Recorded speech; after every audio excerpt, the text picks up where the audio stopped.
Now, I know I'm kind of strange, but there is a big part of me that is more comfortable living in Lent than it is in Easter. I'm at home in the introspection and self-discipline, the sadness and grief of Holy Week, the watching and waiting for the next thing to happen. And then we get to Easter Sunday, and wow, we're celebrating.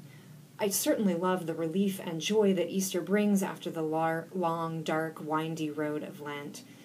But I like to remind people, and myself, quite frankly, that Easter is not just a day, it is an entire season.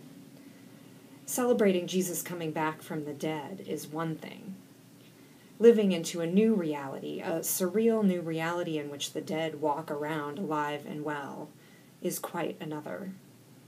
So what does it mean to live into Easter as we think about forming faith for young people, as we think of creating a new church that will be relevant in the century to come? I don't have too many answers, but I do have a couple of questions. The main one being, why do we do the things that we do?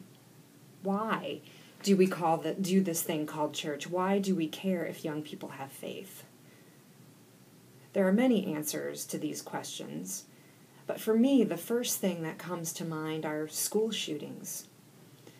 Both the highly publicized ones, like the most recent one at Sandy Hook Elementary School in Newtown, Connecticut, and the less publicized ones that happen in inner city schools all of the time.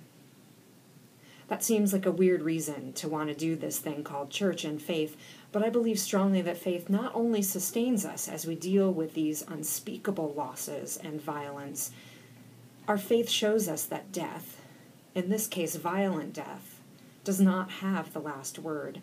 The story of the resurrection gives us hope that God intends a different reality for us.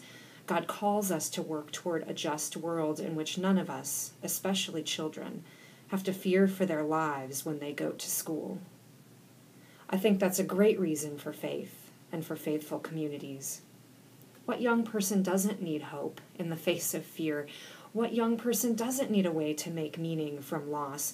What young person doesn't need a community that empowers them to transform this into a more just and peaceful world? So that's one reason I do this work. How about you?